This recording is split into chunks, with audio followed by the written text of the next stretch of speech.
Hi అండి, అందరూ ఎలా ఉన్నారు? నేను మీ రాధిక జయచంద్ర. మేమైతే చాలా బాగున్నాం. మీరందరూ కూడా చాలా బాగుండాలని మనస్ఫూర్తిగా అయితే కోరుకుంటున్నాను. సో ఇవాళ వీడియో ఏంటంటే, ఇదైతే ఎర్లీ మార్నింగ్ వీడియో అనమాట. నేను మార్నింగ్ టైం చూడండి, అక్కడ 6 కూడా అవ్వలేదు. సో నేను 5:30కే లేచాను.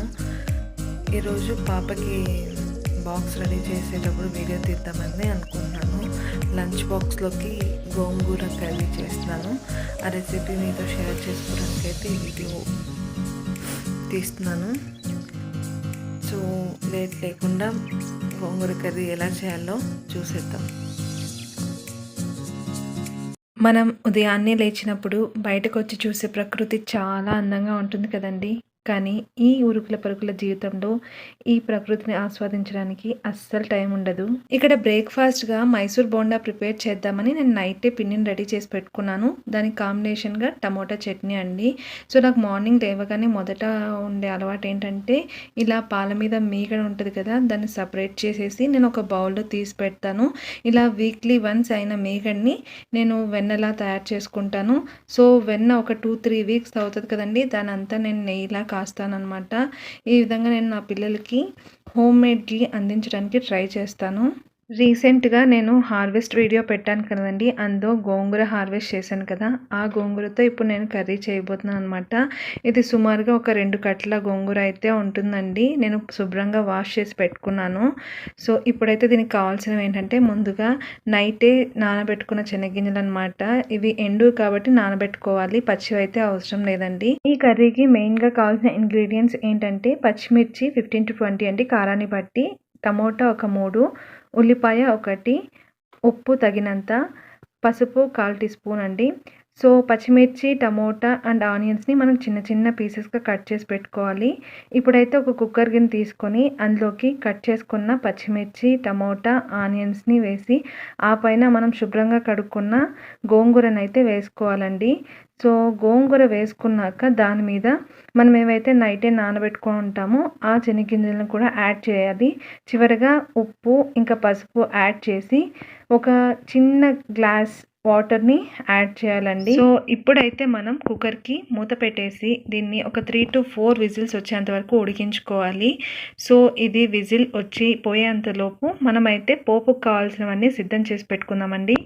పోపు కోసం మనకైతే ఉల్లిపాయ 1 పెద్ద సైజ్ది ఇలా సన్నగా కట్ చేసి పెట్టుకోవాలండి. ఇంకా వెల్లుల్లి పొట్టు తీసేసి ఇలా చిన్న స్లైసెస్గా కట్ చేసి పెట్టుకోవాలి.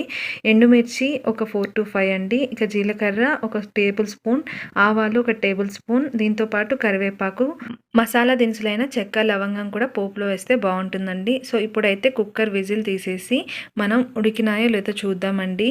బాగా ఉడికాయి అనమాట. ఇప్పుడు మనం పైన ఉన్న ఈ శనగగింజలను అయితే ఇలా సపరేట్ చేసి పెట్టుకుందాం. ఇలా ఎందుకు చేయాలంటే, ఈ శనగగింజలు ఏవైతే ఉన్నాయో ఇవి మనకు కర్రీలో అక్కడక్కడ వస్తూ ఉంటే పంటి కింద తగిలినప్పుడు చాలా టేస్టీగా అనిపిస్తాయండి. సో అందుకోసమే ఇలా పైన ఉన్న శనగగింజలను అయితే మనం పక్కన తీసి పెట్టుకుందామండి. ఇలా శనగగింజలన్నిటిని మనం సపరేట్ చేసిన తర్వాత అందులో ఉండే వాటర్ని కూడా మనం సపరేట్ చేయాలండి.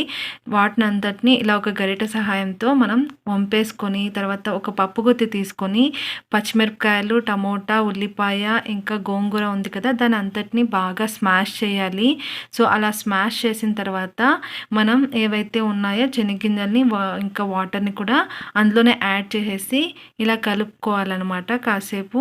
ఇదంతా అయిపోయాక కర్రీనంతా ఒక బౌల్లోకి తీసేసుకొనేసి ఏ కుక్కర్ని మనం వాష్ చేసి పోపు పెట్టుకోవడానికి అయితే వాడుకోవచ్చండి. ఇక్కడైతే ఇప్పుడు నేను కుక్కర్ని శుభ్రంగా వాష్ చేసి తర్వాత స్టవ్ ఆన్ చేసి అది వేడెక్కాక ఒక 2 టేబుల్ స్పూన్స్ ఆయిల్ వేసానండి. ఆ తర్వాత ఆవాలు, జీలకర్ర వేసి అవి చిటపట్లాడేటప్పుడు ఇలా వెల్లుల్లి వేసానమాట. అది కొంచెం దోరగా వేగిన తర్వాత ఎండుమిర్చి, ఆ తర్వాత ఉల్లిపాయలు మనం సన్నగా తరుక్కున్నవి అన్నిటినీ కూడా వేసానమాట. సో ఇవన్నీ మనం దోరగా వేయించుకోవాలి. చెక్క, లవంగం ముందుగా వేయాలని నేను మర్చిపోయాను. సో లాస్ట్లో ఇలా యాడ్ చేశాను అనమాట పోపులో. ఇలా అన్నీ బాగా వేగాక మనమైతే ఏదైతే కర్రీ ప్రిపేర్ చేసుకున్నామో దాన్ని ఇందులో వేసి కాసేపు ఉడికించాలి. అంతేనండి, ఎంతో టేస్టీ గోంగూర కర్రీ అయితే రెడీ అయిపోతుంది. ఇది చాలా టేస్టీగా ఉంటుందండి. ఈ కర్రీ గురించయితే రాయలసీమలో తప్పకుండా తెలిసి ఉంటుంది. మిగతా ప్రాంతాల్లో ఇది చేస్తారో లేదో నాకు తెలీదండి. సో, నాన్ వెజిటేరియన్స్ అయితే గోంగూర చికెన్, గోంగూర మటన్ ఎలా ఇష్టపడతారో వెజిటేరియన్స్‌కి ఇది అలాంటి ఫ్లేవర్‌నైతే ఇస్తుందండి. గ్రౌండ్ నట్స్‌తో చేసిన ఏ కర్రీ అయినా చాలా టేస్టీగా ఉంటుంది కదా! ఇంక దానికి తోడు గోంగూర అంటే ఇంకా అదుర్స్ అనమాట. చూసారా ఎంతో సింపుల్‌గా అండ్ ఈజీగా టేస్టీ గోంగూర కర్రీ అయితే ఇప్పుడు రెడీ అయిపోయింది. నేను ఇప్పుడైతే ఈ కర్రీనంతా ఒక బౌల్‌లోకి తీసేసుకొనేసి మా పాపకి లంచ్ బాక్స్‌లోకి రైస్‌తో కలిపి పెట్టేస్తున్నాననమాట. నేను కాస్త కర్రీ రైస్ ఇంకా కాస్త కర్డ్ రైస్ పెడతానండి.